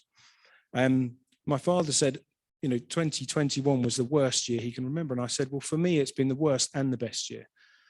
It was the worst year because we had a 92% crop failure in terms of the amount of supermarket quality fruit that we produce. We normally produce about 2,000 tons. But it was also the best in that it enabled me to break the cycle that we've been in. We've never really known how well we did last year until we halfway through the next cropping year. And so it's enabled me to break the cycle. Not only that, I sort of stuck my neck out a bit, and in 2020 bought a juice business from a friend that, and brought that into the farm. So I had a terrible crop last year because of fruit quality, but I've actually been able to now put that all through my juice business and add a little bit of value to it. So every cloud has a silver lining. I just put this up as a sort of like a layman's slide. And again, I think it's as important to talk to consumers about regenerative farming as it is to talk to farmers about regenerative farming. We need consumers to be on, you know, to have our backs in terms of wanting to support us, in terms of buying their food, and we have a job to do. A lot of what I'm trying to do is just rebuild that connection between the consumer and how their food is produced. And quite simply, there's so much in the media, and it's very real about the symptoms that we have, then some of the issues around climate change and global warming. You know, whether it's man-made or not, we know that we have sent a lot of organic carbon out of our soil to create, you know, more inorganic carbon in the atmosphere as CO2 and methane and whatever else. And so I just describe it like this. Like, in simple terms, when you're looking at it from an environmental perspective, regenerative farming, or whatever you want to call it, but a farming system that is regenerative, drives that carbon cycle back down. You can't just take carbon and infinitely pump it into the soil. It's all about redistributing the carbon cycle. And so we have to move from a reductionist model of farming to a regenerative one, which is just simply shown in this diagram. And it's how we try and move our countryside from being largely brown to largely green. We've seen some brilliant examples from John and Andy that you can, from an ardent farmer's perspective, you know, you don't need any more justification than making more money. I mean, Andy, it's, you know, it's we're farmers and we're in business and we should be profitable. And I think if we can find a way of farming, not if we can find a way of farming that just sorts all this out for us. I mean, when you think about that top point, that 79% of our atmosphere is nitrogen, and strangely enough, nature has found a way of enabling plants to access atmospheric nitrogen. We've come along and said, well, hang on a minute, let's repurpose chemistry after the Second World War. And what we can do is we can get nitrogen by burning fossil fuels, and then we can drive it all the way around the world or ship it around the world. And then we can drive a tractor around our farms and spin it out in the soil where it feeds mainly bacteria. Some goes into watercourses, and at best 30% gets into our plant. And the problem you then have is that your plant has got nitrate or ammonium in its leaves, which aren't necessarily what the plant needs at the time.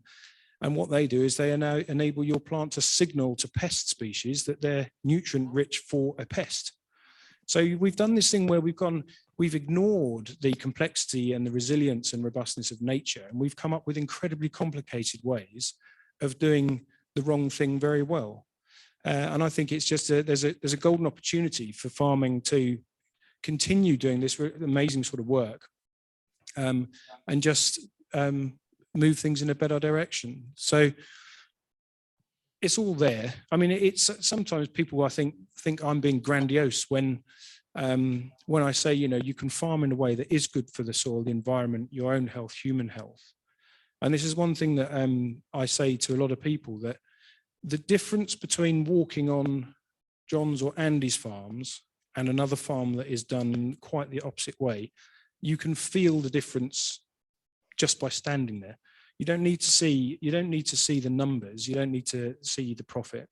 I was on a farm in Wiltshire on Saturday where it's going right down this. It's they're overwintering cattle on cover crops in the middle of January.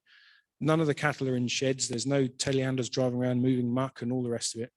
These cows are being moved across the cover crops, and the place was absolutely alive with songbirds, you know, clouds of redwings and fieldfares, and there was, you know, all manner of life on the Wiltshire Downs. And I was then on another farm in Suffolk on Monday where it was being ploughed like rapidly. There was massive ploughs roaring around everywhere. All of the stubbles were burnt off with glyphosate, and the compound fertilizers being chucked out, and it felt dead. And you can just see how the way we farm has a massive impact on the countryside, our own mental health, mental well-being, and ultimately feeds through to the health of the nation. We've had a global pandemic where patient A has dropped down dead after a miserable fight against COVID. Patient B hadn't even known they've had it. I suspect that a lot of the difference is down to nutrition. You might not have underlying health conditions, but you might not be healthy, and they're quite different things. So this is the one that's always touted about, oh, there's only 50 harvests left. Oh, there's, you know, however many that are left. And I think they said 50 about 20 years ago. But the reality is that farming in a way that the guys this evening have been talking about, and so many people are doing so brilliantly, means that there is as many as we want. I think it's in our gift to have as many happy, healthy harvests as we need to. And so, you know, I applaud the guys that are making changes and doing things in a regenerative way. I recommend anyone that hasn't made the change yet to talk to the people that are doing it and learn from their mistakes. And we can have a bright and happy future. There we are. Thank you for listening. And any questions?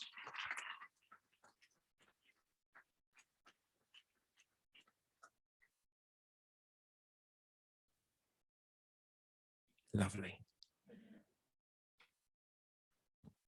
Do you want us up here now?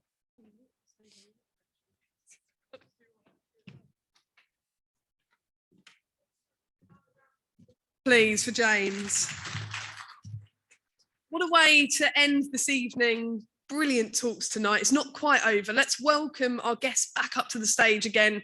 We're going to do the Q&A that we talked about, so please prepare your questions as our guests make their way to the stage. I've got a microphone. James, if I get that.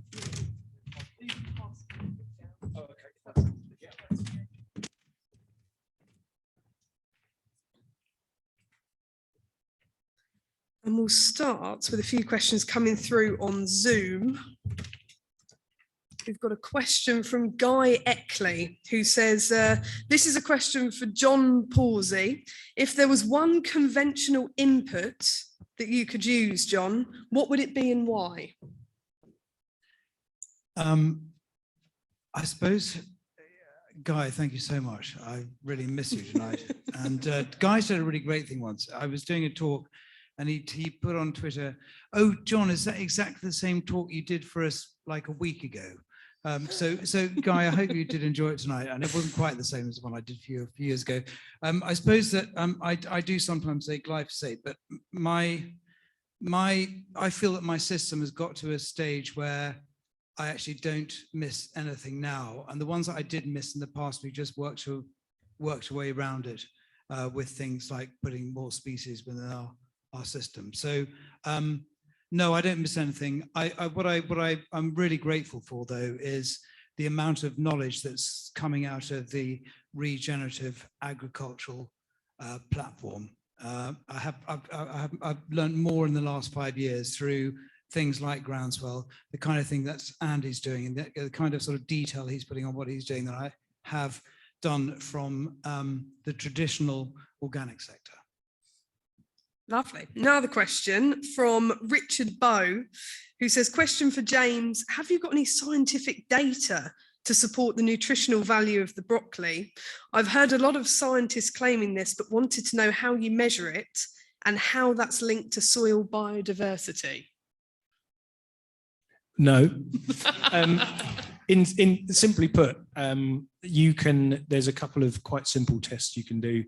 If you want to be pretty clever about it, you'll use a mass spectrometer to actually map the nutrient density of whatever it is you're measuring. The technology is on the way that you will actually be able to get an app on your phone that you'll be able to go into a store, you'll shine a light at a piece of produce, and it will give you albeit it won't be super accurate, but it will give you a measure of the kind of the quality of that produce. And I think at that point, somebody that's growing regeneratively will be selling a lot more than somebody that isn't. And that may well drive more change.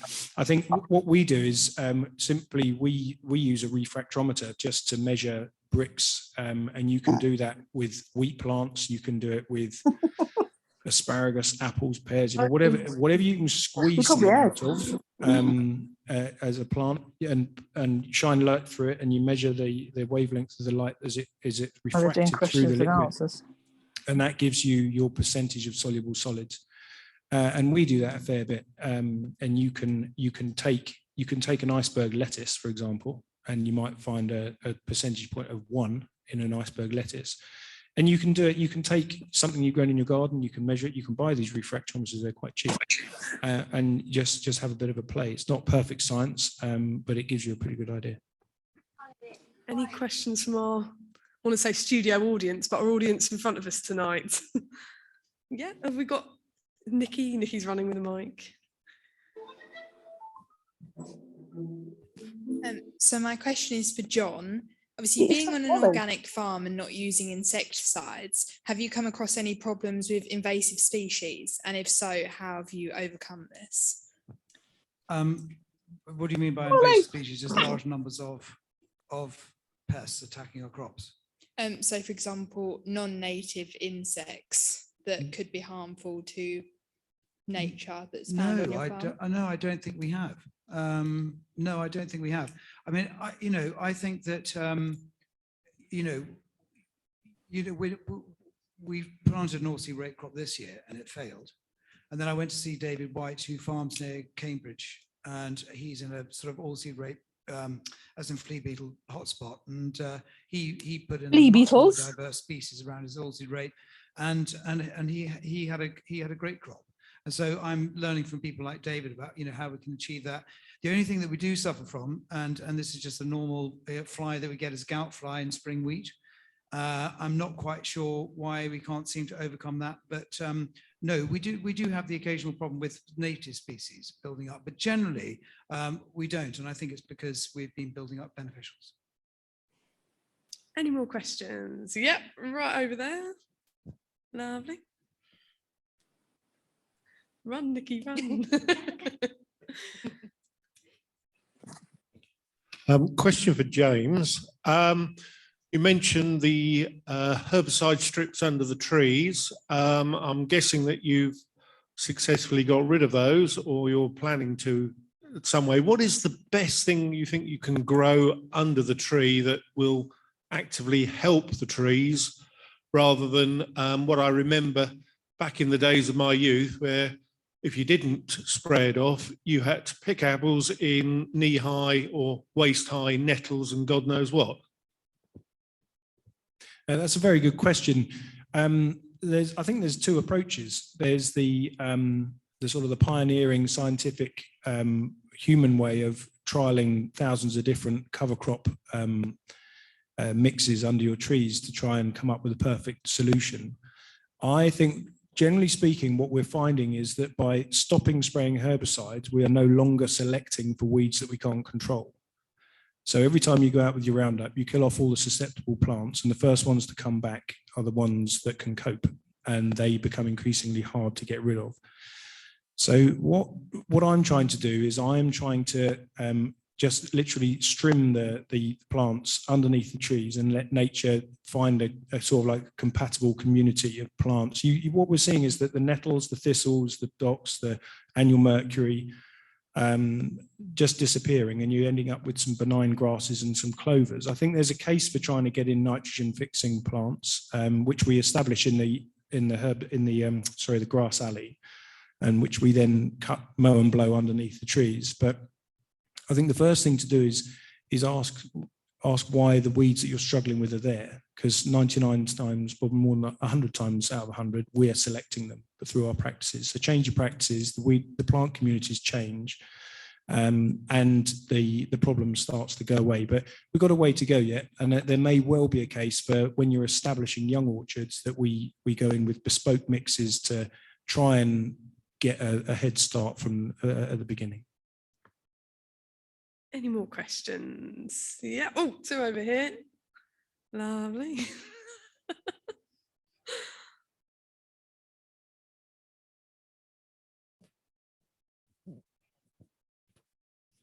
Thank you.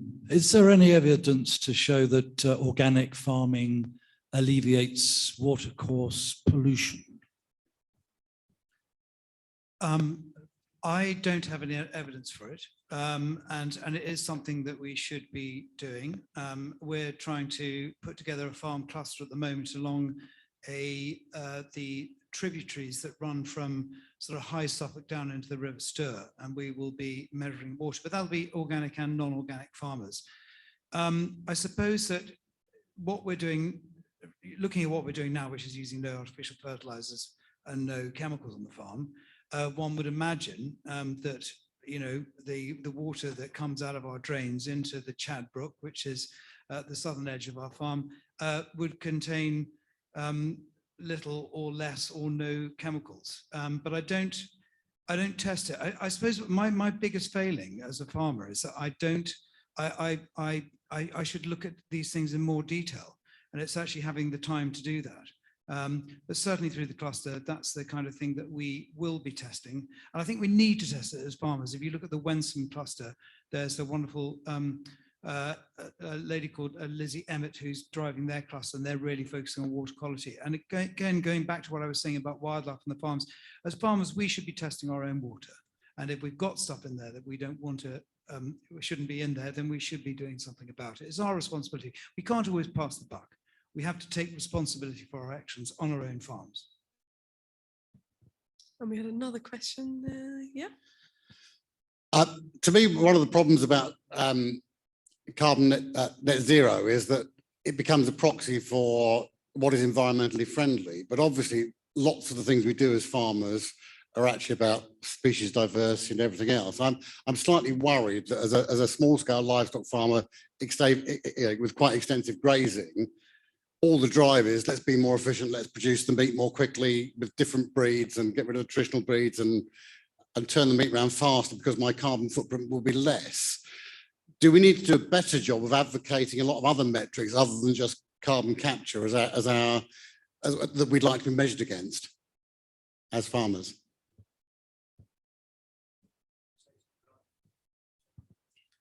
I think the last thing we should be doing is getting rid of traditional breeds and chasing faster, carcass weights and all the rest of it. I think what we need to be doing is trying to find ways that we can, for example, utilize traditional breeds on neighboring farms to bring mixed farming on an intra-farm scale.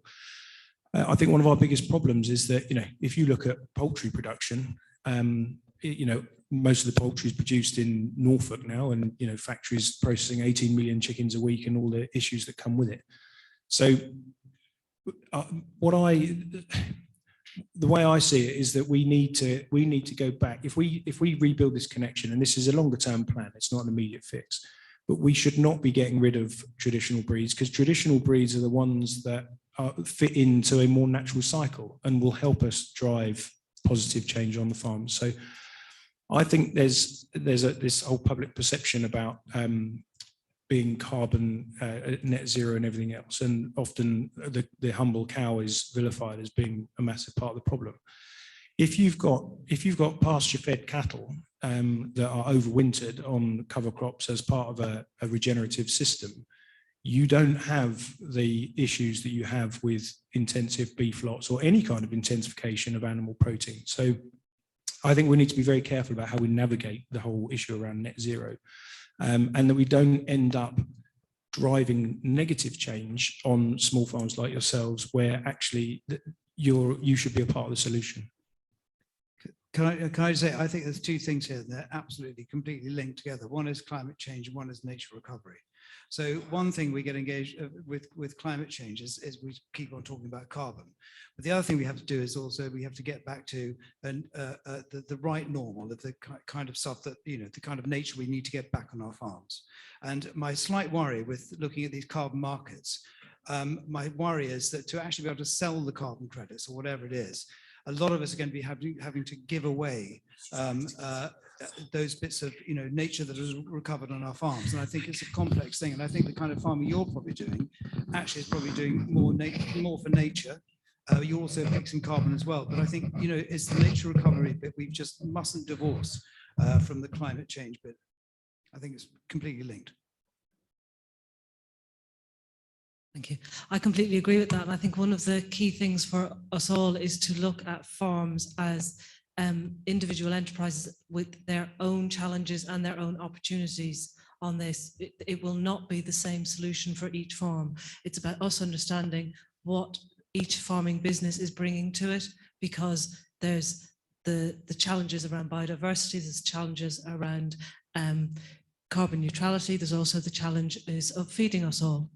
So we need to know what our story is when we're talking to consumers and we're talking to supply chains and regulators. The challenge is you actually need some very simple metrics.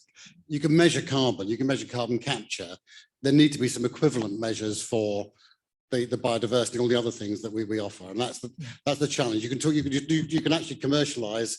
You can sell carbon credits. What do you sell in terms of species credits?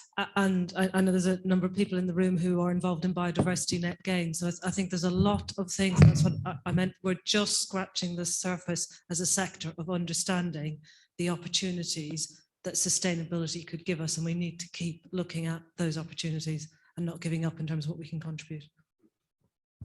Any more questions from the audience?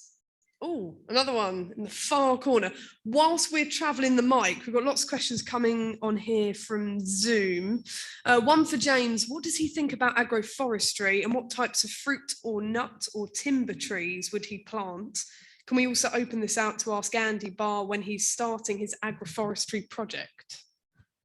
I reckon Andy's itching at it. He's probably already got the plan, so he can answer this more thoroughly than me.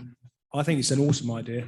I think, once again, it's just a way of bringing diversity into your operation and benefiting from that diversity. You know, all the time there's several times that John and Andy have both said that they've overcome a problem that we've traditionally dealt with chemistry by increasing diversity.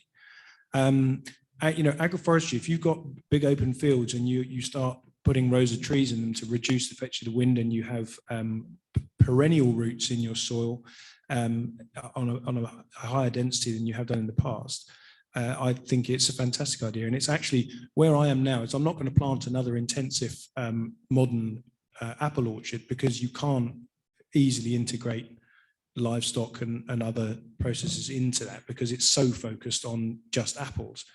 So I'm looking for a hybrid. Some of the work I'm doing at the moment is looking at a sort of a hybrid model of an orchard that is designed for a regenerative system.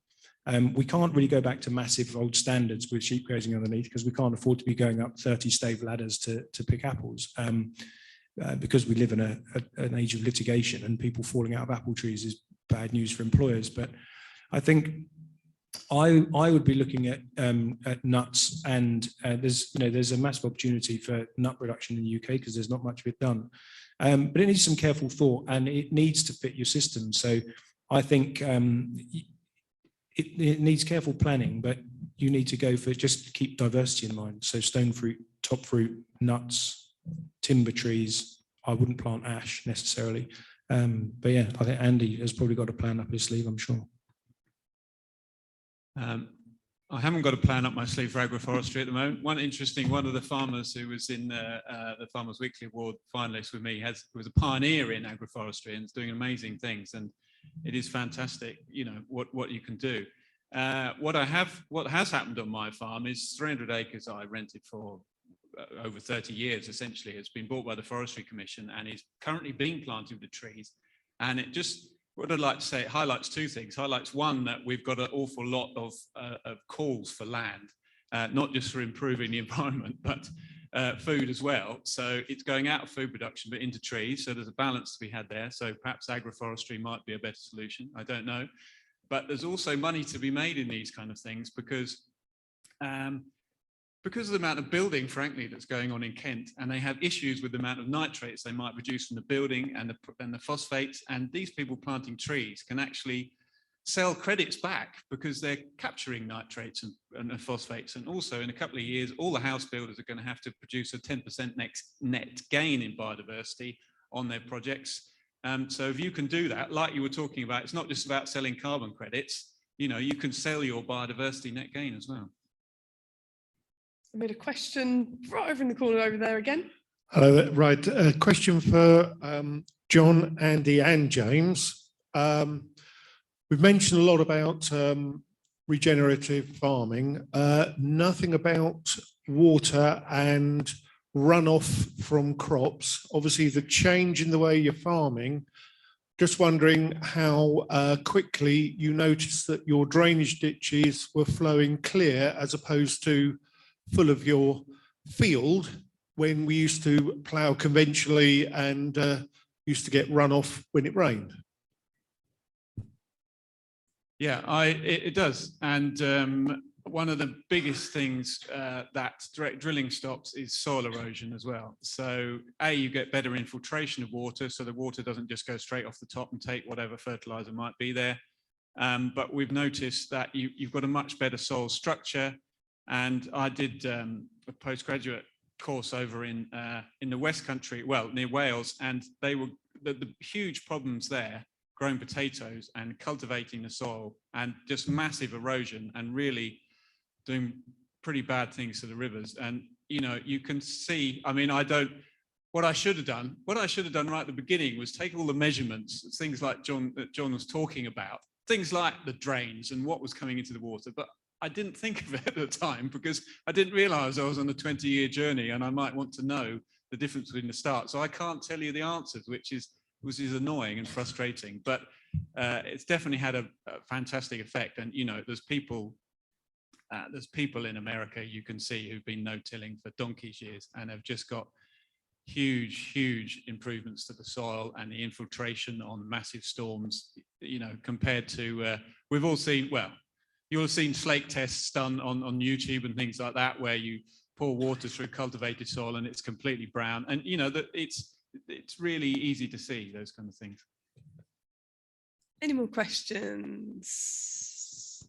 We've got lots more coming on through Zoom here. We've got one that says, adding on to the question about agroforestry, is there a place for non-native species such as, excuse the pronunciation, I think it says Paulownia, for timber production? And this is opened up to the panel. I think I've met that guy. I think he's been out to our farm. I'm not sure about those trees, what they would do for biodiversity. Probably somebody else in the room can answer that. We've planted 50 acres of agroforestry, and it's going back to the slide I put up about natural capital and working out. I want to answer the question about soil, because actually, I'm the dirty cultivator person up here. So we farm in Suffolk, and it's flat, and we've got a soil that holds, it's between 35 and 45% clay, and when we get a rainfall event, and we've got drains in the soil, and pretty much always, apart from a catastrophic rain event, a really huge rain event, all our drains run clear. And I think that, it's easy to, different soils have different capacity for actually aggregation. And so we can't judge every soil to be the same. We can't say ploughing is always bad in every situation. I think everything has to be based on its merits. And I think we must be very careful about demonizing certain practices, as long as we can prove that they're balanced, as long as the balance sheet of soil health, soil organic matter, water quality is going in the right direction. That's what we should be judged on outcomes, not on single actions. Got another question here on Zoom. Says James, surely if you're seeing such a high level of crop failure, your strike price required to be profitable will be unsustainable in the current supply chain models, unless you can sell 2,000 tonnes through local farm shops, and loads of question marks. I wonder who that was. The level of crop failure was down to the weather. It was an exceptional event. What I didn't mention in my talk was that on the 20th of July, one of our entire farms that actually was in quite good condition had 15 minutes of pea-sized hail on it, which wrote the rest of it off. So it was extreme events that gave me crop failures. And yes, you can't survive when you have 92% crop failures. You don't need to be an economist to work that one out. But no, we've always said that we with a farm shop, you sell by the kilo what you grow by the ton. So you do need to be engaged. So my business model is still supplying a quantity of fruit to the UK retailers. It's just done in a different way than I used to. And at the same time, our farm shop becomes a window to the farm where you can sell an amount of it, but have the conversation with consumers about how it's grown and how it's produced. Until I go to some kind of accreditation or certified organic or something, I won't get a point of difference on a supermarket shelf. But if I'm getting the same prices as I was, but it's costing me less, then it should stack up. Any more for any more before we close the floor to questions? Any more questions? Are we done? I think we're done on here. Well, thank you very much for all of your questions this evening. Absolutely brilliant. Before we do final goodbyes, I just want to add that I mentioned earlier I'm a producer and presenter for Radio 4 for Farming Today and On Your Farm. And I'm always on the hunt for farming stories, interesting guests, interviews. So if anyone wants to approach me afterwards, I think I'm going to poach the panel, that's for sure. But if you want to come up, if there's something you're proud of, if you're doing something different, if you want to share your journey or your experiences, just come and grab me afterwards, give me your details so I can get in touch with you about appearing on the programmes. That would be absolutely fantastic. If you have to dash, you can also contact me on Instagram, I'm Anna Louise Presents, or on Twitter, Anna Louise Radio. So feel free to DM me later if you don't want to come up afterwards. And if you want to catch my latest show, it's on this Sunday at 6:35 in the morning on your farm. It's going to be hopefully a really gripping programme. So please do have a listen if you're up and about nice and early. Right, so final goodbyes and thank yous. I'm just going to move this to one side. We'd love to bring to the stage James Faulknall, Chairman of KCAS. Thank you. A round of applause to our speakers this evening. Thank you very much.